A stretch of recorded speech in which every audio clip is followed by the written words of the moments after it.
I'm Marc the Bass Wizard with thebasswizard.com, and this is the #1 mistake that people make when it comes to playing slap bass. I mostly see this with people who are either self-taught or people who've had a really bad teacher that didn't know what they were talking about.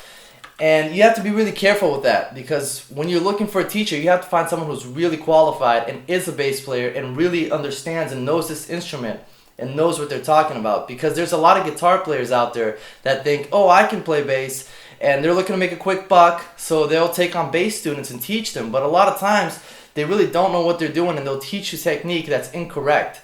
And the problem with that is, if you learn wrong technique early on, you're going to develop bad habits on the instrument that are going to hurt you down the line. And bad habits are really hard to break, because if you've been playing a certain way for years, and all of a sudden someone comes to you and tells you, oh, that's actually not how you should be playing, you should be playing like this, it's going to be very hard to change, because you're on autopilot at that point. You're not thinking about what you're doing. You just pick up the bass and you play like you always have been playing, right? You're past that stage where you're learning the technique and you're practicing it and trying to make it second nature, and it is second nature to you at that point, but it's wrong.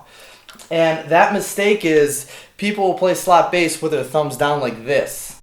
I'm sure you've seen that. Maybe you're one of those guys that's doing that right now. And you may be thinking, well, what's wrong with that? Why is that wrong? It sounds right. And you're right, it does sound right. It can work.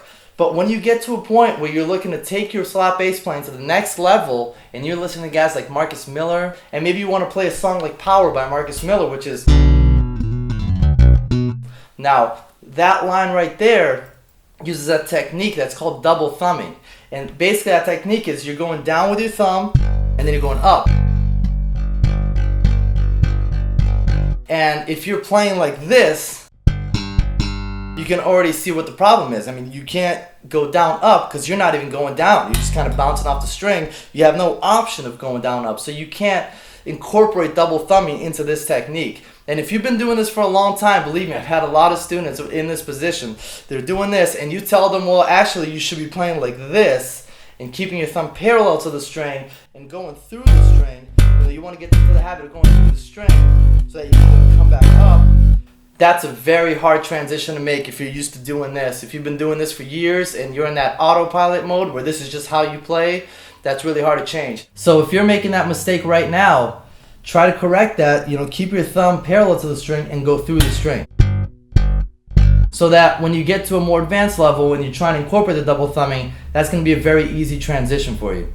And if you're looking for more tips, if you're looking to learn slap bass, if you're a beginner, intermediate, trying to take your playing to the next level, make sure you check out my slap bass mastery course by clicking on the link either in this video or in the description box. And that's it for today. I'll see you guys next time. Thanks.